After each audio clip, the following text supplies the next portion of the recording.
what's up guys? Sekarang ni kita berada di Ipoh, Perak. Kita nak jumpa satu KOL yang famous yang pernah spray brake caliper.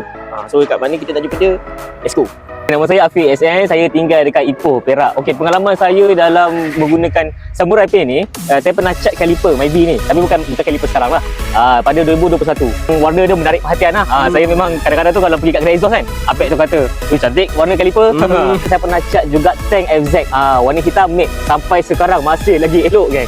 Kalau korang berminat nak menggunakan dan membeli produk Samurai Pen ni, boleh pergi dekat website diorang. Ataupun boleh pergi dekat hardware mana-mana pun. Diorang mostly Samurai ni ada jual kat mana-mana hardware lah. Dan paling senang sekali lah pergi dekat showcase kan. Terus ada produk-produk Samurai dekat dalam tu.